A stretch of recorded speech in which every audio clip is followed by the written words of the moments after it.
seven, 257, 257. This transmission is coming to you from just outside the Vulcan Science Academy. Fellow logicians, I am the lazy Vulcan, and I urge you to do what is logical. Quit your day job, return to living on the couch in your parents' basement, and do what Trekkies are supposed to be doing. Watch Star Trek. Captain, we're being hailed. Today we're going to discuss Star Trek Discovery. And more specifically, we're going to discuss the characters who originally appeared on the original series and then reappeared on Discovery. Those characters are Sarek, Spock's father, Amanda Grayson, Spock's mother, Spock, Harry Mudd, Captain Pike, and Number One. In discussing these characters, we're not going to focus on, say, the actor or the performance, so much as the characters themselves. And in that, we're going to take a look at, were the characters portrayed the way they were originally portrayed in the original series? Or did Discovery make some modifications?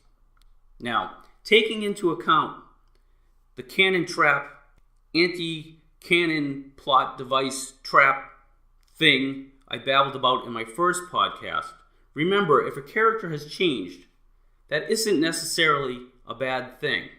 We just have new information. As always, if you'd like to continue the conversation, if you agree, if you disagree, if you just have something to say, get on Twitter, go to @RealLazyVulcan, and we'll hash it out. I'm always happy to hear from people. I've forgotten what order we were going to do this in, so let's start with Hardcore Fenton Mudd. In the original series, Harry Mudd is very much a villain. He's a scoundrel. He's a little bit comic relief. He runs into Kirk, I think it's twice. Both times he's trafficking women. The first time he's got human women, and he's giving them a pill or some other device to make them look younger, and then he's selling them for marriage. He's running like a mail-order bride service, where he's selling them to these men who are, I think they're miners, but they're stranded on, a colony or a mining colony or whatever, where they don't have access to meet other people. And then the men, of course, eventually the pill wears off, or the whatever device Harry Mudd is using, and they see the women as being older. But then in a very thinly veiled plot, the men see their inner beauty and they accept them anyways. Now, by Star Trek standards, with women, this veiled plot works in the 1960s, but we'll get to how women evolve in Star Trek, and all that's quite a subject, and that's definitely a subject for another time.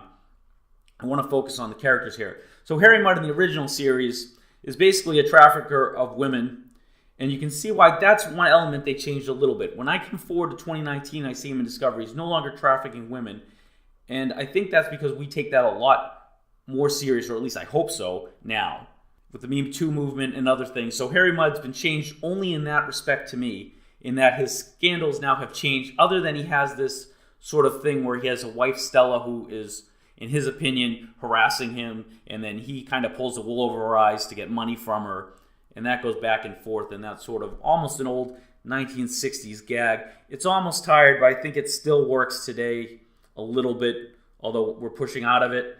But Harry Mudd, to me, in Discovery, is the Harry Mudd of the original series. When I see his character, he doesn't have the mustache anymore. He's got a beard, but I say, hey, that's Harry Mudd. So to me, they've kept that character intact for this new series. Number One. Number One's a very interesting character. Her character did not air in the original series. It was part of the pilot, and that pilot was never shown on TV. It wasn't until it was re-released that we got to see her. She's a strong, powerful woman. She's Pike's second in command. But I don't think that the Discovery version of Number One, who they gave the name Una, is exactly the same character for me that she was in the pilot in the original series. Now, granted, there is not a lot to go by there, but she almost reminds me of one of the Kelvin characters in a way. That's not a bad thing. I think she was great for Discovery, but I just never, if I had looked at the bridge, I would say, oh, Pike has a strong, intelligent woman on the bridge as his number one. Maybe I would have guessed that it was number one, but I don't know. It could have just as well have been someone else who had been promoted. To me, they just didn't give her enough time on stage to develop any kind of rapport or professional relationship with Pike, or even that sort of hidden, maybe they had something a little more going on.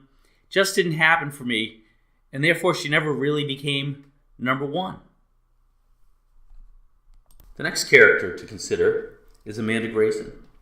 Amanda is Spock's mother in the original series. We learn in Discovery that she's not only Spock's mother, but also the adopted mother of Michael Burnham. She's, of course, the wife of Sarek, Spock's father, Michael Burnham's adopted father. And to me, she does not come across the exact same in Discovery as she does in the original series. Now, it's been a while since I've seen her in the original series, but she feels differently. One thing is Amanda wears the Vulcan robes in Discovery, which I believe she does in the original series too. But between that and the fact that she sort of senses that Michael's in doom and so forth, she almost, to me, looks a little bit like a Jedi. I say that tongue-in-cheek. Doesn't ruin the character for me. I think it's a good character. It took me a little bit through the first season to come around on Amanda in Discovery.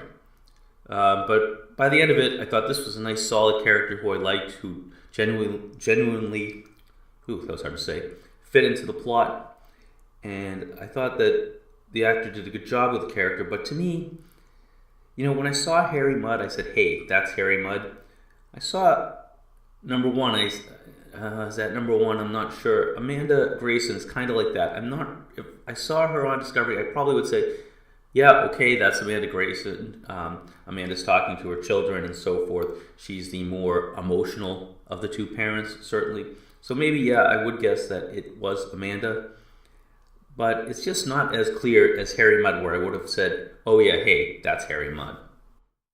Sarek, father of Spock in the original series. In Discovery, the father of Spock and the adopted father of Michael Burnham.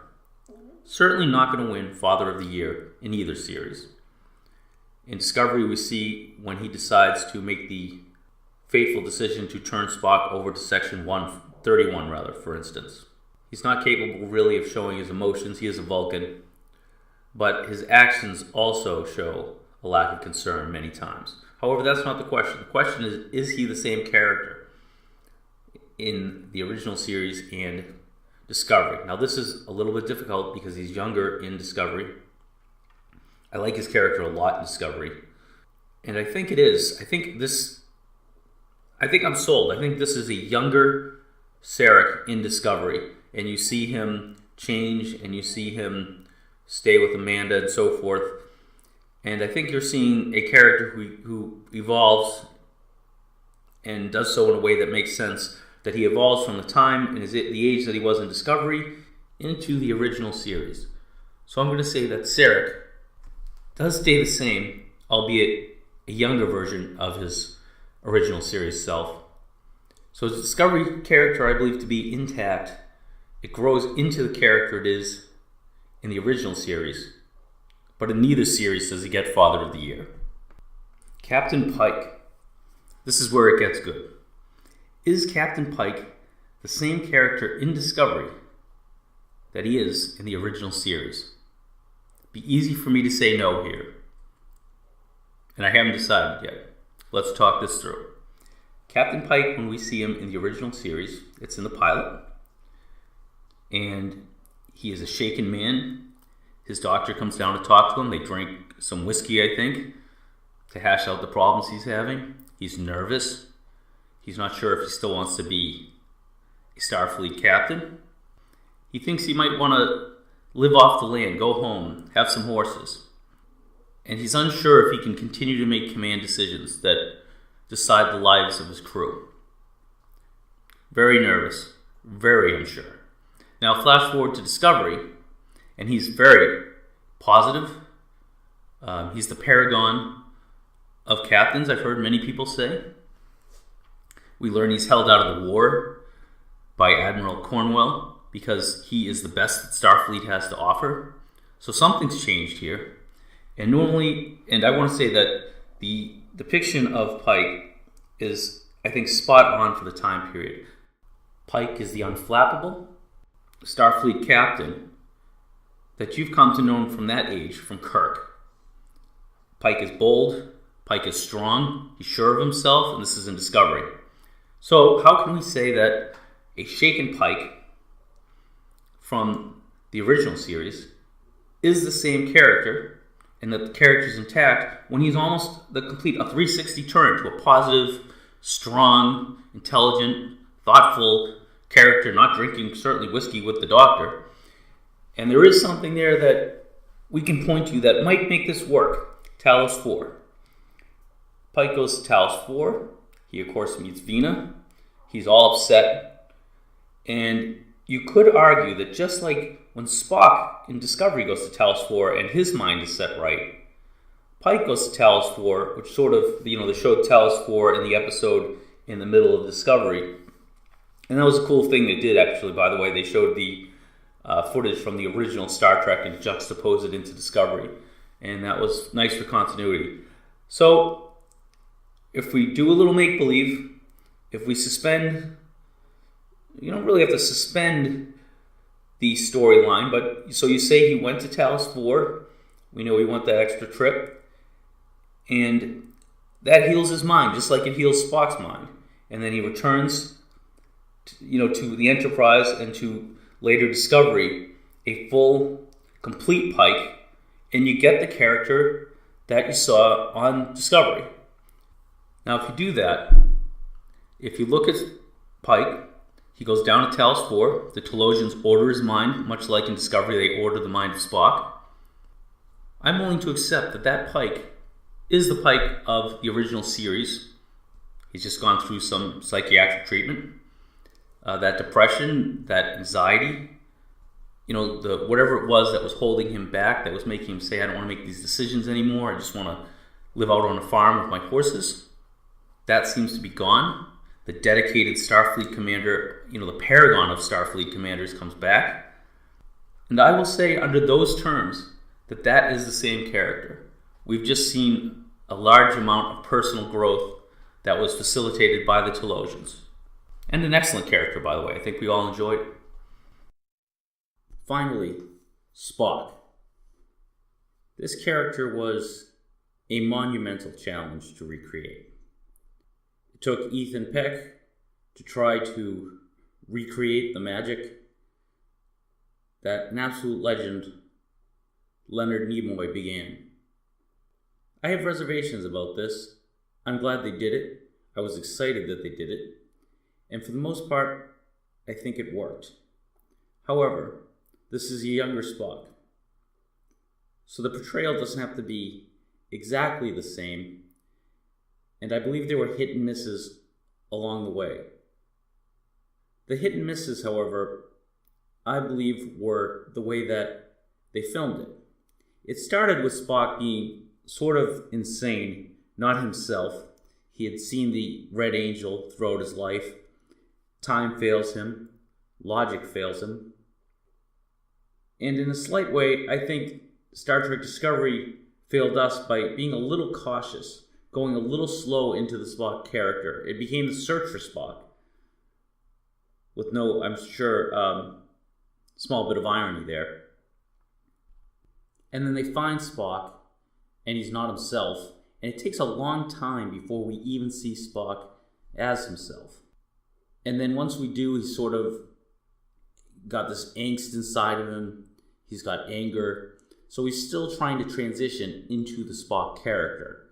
And we don't actually see what I would call the equivalent of the TOS character until the very last episode, in the very last scenes. So Spock is kind of incomplete in far as grading him as to whether the Discovery Spock is the same character as the original series Spock. He has a beard, he's younger. So we learn he has a beard, not a big deal. it's just too different.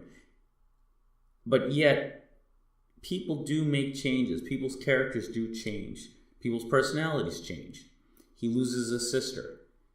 He has the falling out again with his parents. On Talos 4, he relives his childhood. There's so much that actually happens to this Spock, Discovery Spock, that you can see how he turns into the Spock that relies so much on logic and control of his emotions in the original series. An interesting note was that Michael Burnham tells him to seek out the person most unlike himself, and that's a nice transition into him and his friendship with James Kirk. But this Spock, I'm going to say my determination of if it's the same character and if it's a consistent character, in a way, is incomplete. I would have liked to have seen more of Spock as the full, whole Spock. And in that way, I feel a little bit cheated by Star Trek Discovery, but I'm also very thankful that they gave me the backstory on him. As always, this was an attempt to start the conversation. Go over to @RealLazyVulcan on Twitter, and we can continue talking about this. There's also going to be a poll this week that has to do with the podcast. I'm starting to run a little bit over, and I apologize for that. Go ahead, participate in the poll, and let's talk about the episode and how do you feel. Also, until next time, live long and prosper.